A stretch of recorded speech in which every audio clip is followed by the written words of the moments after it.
Өмүрбек Черкешевич ошол мыйзам долбоорун жазыптыр. Өзүңүз жер атаңызды билесизби?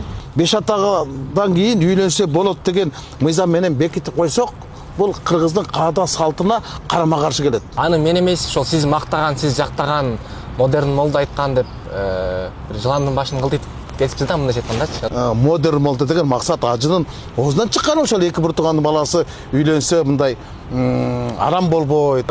Өмүрбек Текебаев менен жеке өзүңүздүн тааныштарыңыз жок? Өмүрбек Черкешевич экөөбүздү мындай эки жакка бөлүп бири-бирибизге мындай кайрап салыптыр. Сиздин эсиңизде же болбосо сиздин оюңузда бул парламент 7-чи чакырылыш эмнеси менен таркатылат?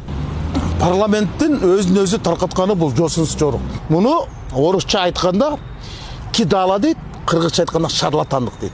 Булар өздөрү мөөнөтүн, анан дөөлөтүн кесип алып атат. Эмдиги жылы эки шайлоо берилсе тополоң болуп кетет деп багам эле Жириновский айтыптырбы?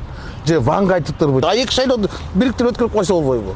Президенттик менен парламенттик бириктирип бюджетке деле эконом болот да. Эгер булар 90% кайта бара турган болсо, анда шайлоо өткөрүштүн эмне кереги бар эле? Ушул эле каймактар кайта барат да. Ушул эле мандатты кайта алат да. Мисалы, булар куулук кылып атат да. Добуш сатып алууну мыйзамдаштырып алды десек болот, алдын ала.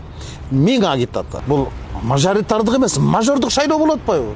Булар таркай электеле чай берип, айылдарга барып, сыйлыктарды тапшырып жүрүшпөйбү? Өзүңүз шайлоого барайын деген оюңуз барбы?